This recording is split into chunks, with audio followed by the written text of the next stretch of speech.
राज्य के 13वें मुख्यमंत्री के रूप में हेमंत सोरेन ने शपथ ग्रहण कर लिया है और राज्य के नए मुख्यमंत्री बन गए हैं। लेकिन एक सवाल सभी कर रहे हैं कि अकेले सिर्फ हेमंत सोरेन ने शपथ क्यों ली, उनके साथ किसी विधायक ने मंत्री पद की शपथ क्यों नहीं ली? क्या जल्दबाजी में ये शपथ ग्रहण समारोह हुआ? अगर जल्दबाजी में हुआ तो आखिर क्यों हुआ? क्या फिर से सरकार को कोई खतरा महसूस हो रहा था या सत्ताधारी पार्टियों को ये लग रहा था कि उनके विधायक टूट सकते हैं?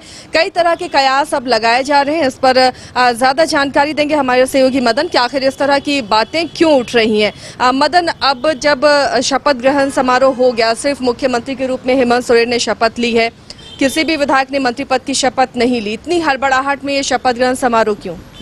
देखिए, इसके कई सवाल जो हैं इसलिए उठ रहे हैं कि कल जब राजभवन से इंडिया गठबंधन के नेताओं को आमंत्रण देने के लिए बुलाया गया था, तब मुख्यमंत्री के जो नेता चुने गए थे विधायक दल के, एक तरह से हेमंत सोरेन, उनके साथ 5 और नेता गए थे राजभवन मुलाकात के लिए। जब वो मुलाकात खत्म हुई, उसके बाद जो जेएमएम के केंद्रीय महासचिव हैं सुप्रियो भट्टाचार्य, उन्होंने भी यह जानकारी दी कि राज्यपाल से यह आग्रह किया गया है कि अब जो आमंत्रण सरकार बनाने के लिए मिल चुका है, तो 7 जुलाई का दिन, जो कि रथ यात्रा भी उसी दिन निकाली जाएगी, तो काफ़ी शुभ है, इसलिए हम लोगों ने इस दिन को चुना है। और सरकार जो है गठन, एक तरह से कहें मुख्यमंत्री के तौर पर जो है शपथ हेमंत सोरेन जी वो 7 जुलाई को लेंगे। रथ यात्रा के दिन सुबह के बेला में शपथ ग्रहण होगा और फिर शाम के वक्त में रथ भी खींचेंगे। ये सारी बातें तब होती है जब दिन के 1 बज रहे होते हैं लगभग। और उन्हीं में जो 5 लोग गए थे राजभवन, उनमें से माले विधायक विनोद सिंह भी शामिल थे।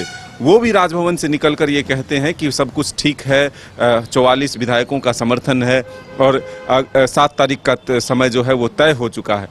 महज कुछ घंटों के बाद ये खबरें आती है कि आज ही शाम के 5 बजे मुख्यमंत्री के तौर पर हेमंत सोरेन शपथ लेंगे। जैसे ही ये खबरें आती है, कुछ लोग विश्वास भी नहीं करते हैं कि आखिर पल में क्या हुआ कि ऐसा इतना बड़ा बदलाव करने पड़ा। इसके बाद ये भी खबरें आने लगी कि आज मुख्यमंत्री के तौर पर सिर्फ हेमंत सोरेन ही शपथ लेंगे और विधायक जो हैं कोई मंत्री के तौर पर शपथ नहीं लेंगे। अब इसके बाद भी कई चर्चा जो है शुरू हो गए। इसी बीच खबर ये आती है कि शिवराज सिंह, जो कि झारखंड बीजेपी के चुनाव प्रभारी बनाए गए हैं, उनका झारखंड दौरा हो रहा है। अब इसके बाद जो है कई चीज़ें सोशल मीडिया पर आने लगी कि झारखंड में फिर से एक बार खेला होना था, 72 घंटे में एक बड़ा बदलाव होता, बड़ा खेल होता, उसको रोक। सिर्फ 3-4 महीने के लिए मदन, सवाल ये भी तो है क्योंकि राज्य में विधानसभा चुनाव होने हैं, तो क्या सिर्फ 3-4 महीने के लिए कोई बड़ा खेला होता? ये संभव नहीं है और ऐसा कोई कुछ दिखता नहीं है। लेकिन जो बयानबाजी है या फिर जो अटकलें हैं वो लगाने शुरू हो गए। खास करके सोशल मीडिया पर ये लगातार खबरें आने लगी, बड़े बड़े जो है ये लिखे हुए आने लगे कि 72 घंटे में झारखंड में बड़ा खेला होना था, उसको हेमंत सोरेन ने तोड़ दिया, रोक दिया। ये कई तरह की चीज़ें जो है आने लगी। लेकिन इसके पीछे की वजह जब हम ढूंढने की कोशिश किए तो कुछ टेक्निकल चीज़ें जो है सत्ता पक्ष के द्वारा भी सोचा गया, समझा गया।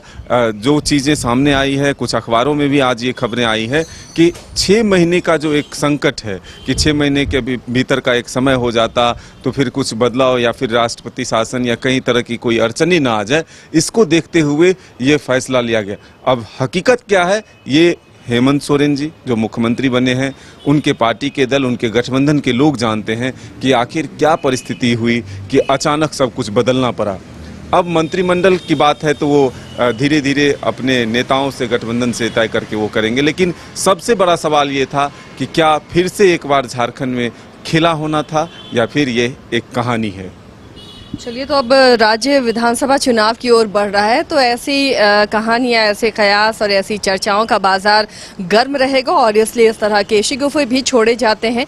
तो फिलहाल अब मुख्यमंत्री बन गए हैं हेमंत सोरेन और क्यों इतनी हड़बड़ाहट में शपथ ग्रहण किया गया है ये तो सत्ताधारी पार्टियां ही जानती हैं, लेकिन चर्चा का बाजार जरूर गर्म है।